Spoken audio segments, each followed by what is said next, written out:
কুরুক্ষেত্রের যুদ্ধের সেই দৃশ্য, যেখানে অভিমন্যু একা চক্রব্যূহ ভেদ করে ঢুকে পড়েছেন, আর কৌরব পক্ষের 14 মহারথী এবং 5 অক্ষহীনী সৈন্য সেই বালককে ঘিরে ফেলেছে। কিন্তু সেই বালক বীরের তেজের সামনে কৌরব পক্ষের বড় বড় মহারথীরাও দাঁড়াতে পারছেন না। কৃপাচার্য, দ্রোণ, কর্ণ, শল্য, দুঃশাসন, অশ্বত্থামা, শকুনি সবাই তার কাছে পরাজিত। কৌরব সৈন্যরা অভিমন্যুর বাণে কচু কাটা হয়ে যাচ্ছে। দুর্যোধন তা দেখে বললেন, আজ এই বালক তো একাই পুরো কৌরব সৈন্যকে মেরে শেষ করবে, আপনারা কিছু করুন। দ্রোণ বললেন, যতক্ষণ এই বীরের হাতে ধনুক আছে ততক্ষণ একে হারানো অসম্ভব, আগে এর হাতের ধনুক কাটো। দেখতে দেখতে 14 মহারথীর সম্মিলিত আক্রমণে বালক অভিমন্যুর হাতের ধনুক কাটা গেল। চক্রব্যূহে একলা ধনুর্ধরের হাতে ধনুক না থাকলে তার ঠিক কতটা অসহায় লাগে, সেটা ন্যাশনাল চ্যাম্পিয়ন তীরন্দাজ ঝাড়খণ্ডের দীপ্তি কুমারীকে জিজ্ঞেস করুন। ঝাড়খণ্ডের হতদরিদ্র আদিবাসী পরিবারের এই কন্যাটির বাবা মা দুজনেই দিনমজুর। মাত্র 14 বছর বয়সে বাবার বানিয়ে দেওয়া বাঁশের ধনুক নিয়েই দীপ্তি স্কুল লেভেলের আর্চারিতে চ্যাম্পিয়ন। বাঁশের ধনুক নিয়েই স্কুল লেভেল থেকে স্টেট লেভেলের যাত্রাপথে তার সংগ্রহ আরও 66টি মেডেল। কিন্তু স্টেট লেভেলে বাঁশের ধনুক চলে না। দিনমজুর মা 1.5 লক্ষ টাকা ধার করে তাকে প্রতিযোগিতার উপযুক্ত একটি আধুনিক ধনুক কিনে দেন। সেই ধনুক দিয়েই স্টেট লেভেল থেকে রেকর্ড সময়ে জাতীয় লেভেলে পৌঁছে যায় দীপ্তি। সংগ্রহ করে প্রায় আরও 40টি মেডেল, কোনো ব্যক্তিগত কোচের সাহায্য ছাড়াই। আরও ভালো প্রশিক্ষণের জন্য দীপ্তি ডাক পায় ঝাড়খণ্ডের বিরসা মুন্ডা আর্চারি একাডেমিতে। দীপ্তিকে আর থামানো যায়নি।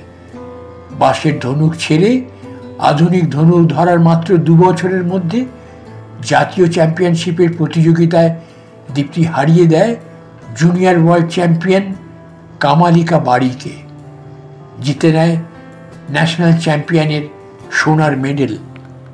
নমস্কার, আমি কমল বাদল। গল্প বলার ফাঁকে একটা আবেদন পেশ করতে চাই আপনাদের কাছে।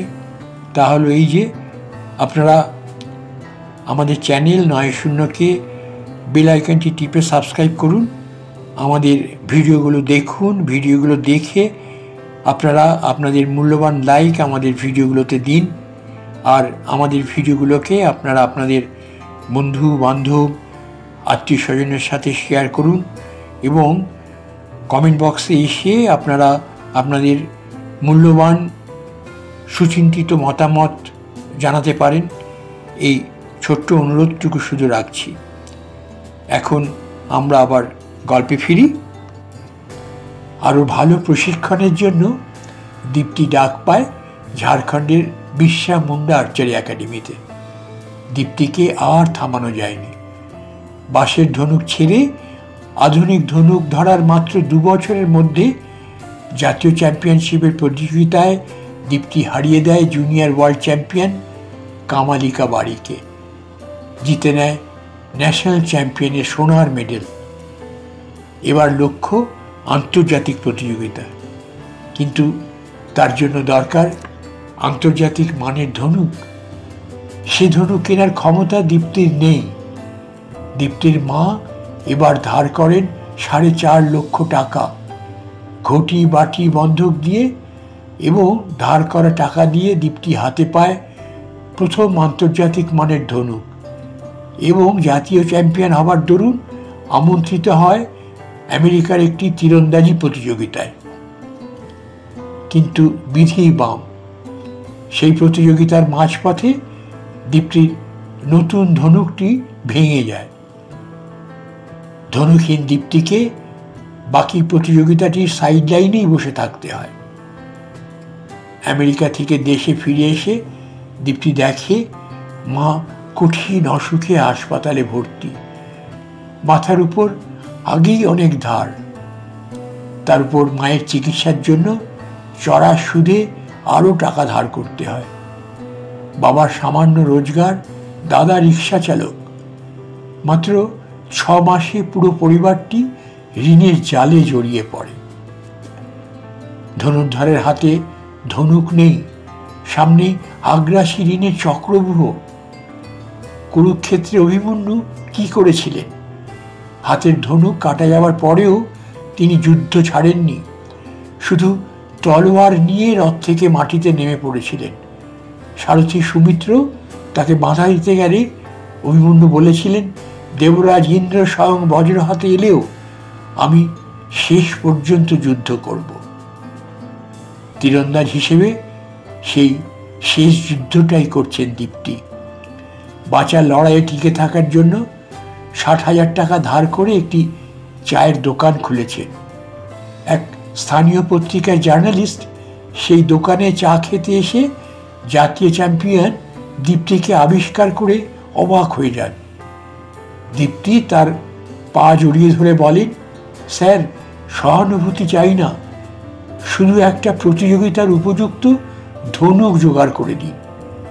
কথা দিচ্ছি জান প্রাণ লড়িয়ে দেব। জাতীয় চ্যাম্পিয়নের মেডেলটা আবার জিতবই, তারপর ওয়ার্ল্ড চ্যাম্পিয়নশিপ, অলিম্পিক, দেশকে মেডেল এনে দেবই। চাই শুধু একটা ধনুক। একটু দেখুন না স্যার, যদি কিছু করা যায়। সাংবাদিক ভদ্রলোক তার সাধ্য মতো সরকারি বেসরকারি আর্থিক সাহায্যের জন্য চেষ্টা করেছিলেন, কিন্তু তেমন কোনো সাহায্যই জোগাড় করতে পারেননি। অভিমন্যু যেদিন চক্রব্যূহে প্রবেশ করেন, সেদিন যুদ্ধ শুরুর আগে শ্রীকৃষ্ণকে প্রণাম করার সময় শ্রীকৃষ্ণ তাকে যশস্বী ভব বলে আশীর্বাদ করেছিলেন। তা শুনে অভিমন্যুর মা সুভদ্রা জিজ্ঞেস করেছিলেন, শ্রীকৃষ্ণ বিজয়ী ভব বলে আশীর্বাদ করলেন না কেন? শ্রীকৃষ্ণ উত্তরে বলেছিলেন, সব যোদ্ধার কপালে বিজয় লেখা থাকে না, কিন্তু তাদের বীরত্ব এবং তাদের লড়াইটা মহাকাল চিরদিন মনে রাখে। চরম আর্থিক দুরবস্থায় সামান্য একটি চায়ের দোকানকে সম্বল করে ঋণের চক্রব্যূহে দাঁড়িয়ে ধনুকহীন একা এক ন্যাশনাল চ্যাম্পিয়ন আদিবাসী কন্যার এই লড়াইটাও হয়তো ভারতীয় তীরন্দাজির ইতিহাসে সেইভাবেই লেখা থাকবে। বন্ধুরা, এই তীরন্দাজ দীপ্তি কুমারীর লড়াই, দীপ্তি কুমারীর বেঁচে থাকার লড়াই, দীপ্তি কুমারীর সফলতার লড়াই। ইংরেজিতে একটা প্রবাদ আছে, নো রিস্ক নো গেইন। ঝুঁকি সবাই নিতে পারে না।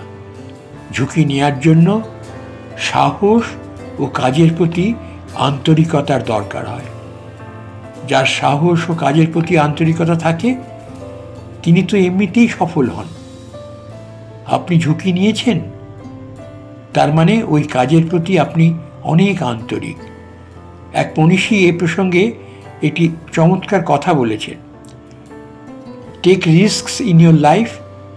If you win you can lead, if you lose you can guide.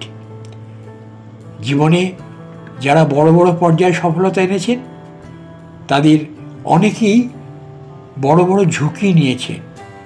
আপনি কত বড় গাছ কাটবেন সেটা নির্ভর করবে আপনি কত ধারালো কুড়াল এনেছেন তার উপর। ঝুঁকি নেওয়ার সিদ্ধান্তটি আপনার সঠিক কিনা তা আপনার কাজের ওপর নির্ভর করছে। তবে মাথায় রাখবেন, এটি সঠিক সিদ্ধান্ত আপনার আত্মবিশ্বাসকে দ্বিগুণ করবে, আর একটি ভুল সিদ্ধান্ত আপনার অভিজ্ঞতাকে দ্বিগুণ করে তুলবে। অতএব সিদ্ধান্ত যাই হোক না কেন, তা আপনার জন্য ভালো কিছু বয়ে আনবে। বন্ধুরা, ব্যর্থতাকে কখনো চরম পরিণতি না ভেবে শুধু একটি ঘটনা ভেবেই বিদায় দিন। ব্যর্থতাকে জীবনের একটি প্রশিক্ষণ হিসেবে নিন, তবেই আপনি হবেন সেরাদের সেরা। প্রতিটি দুর্যোগই আপনার কাছে আসবে সুযোগের হাতছানি নিয়ে। এখন জীবনের হিসেবটা বেশ সহজ। আপনি চাইলে হোঁচট খাওয়ার পর আর না উঠে প্যারালাইসিস রোগীর মতো জীবন কাটাতে পারেন, অথবা আবার উঠে দাঁড়িয়ে দৌড়ে অংশ নিয়ে হয়ে যেতে পারেন শ্রেষ্ঠ দৌড়বিদ।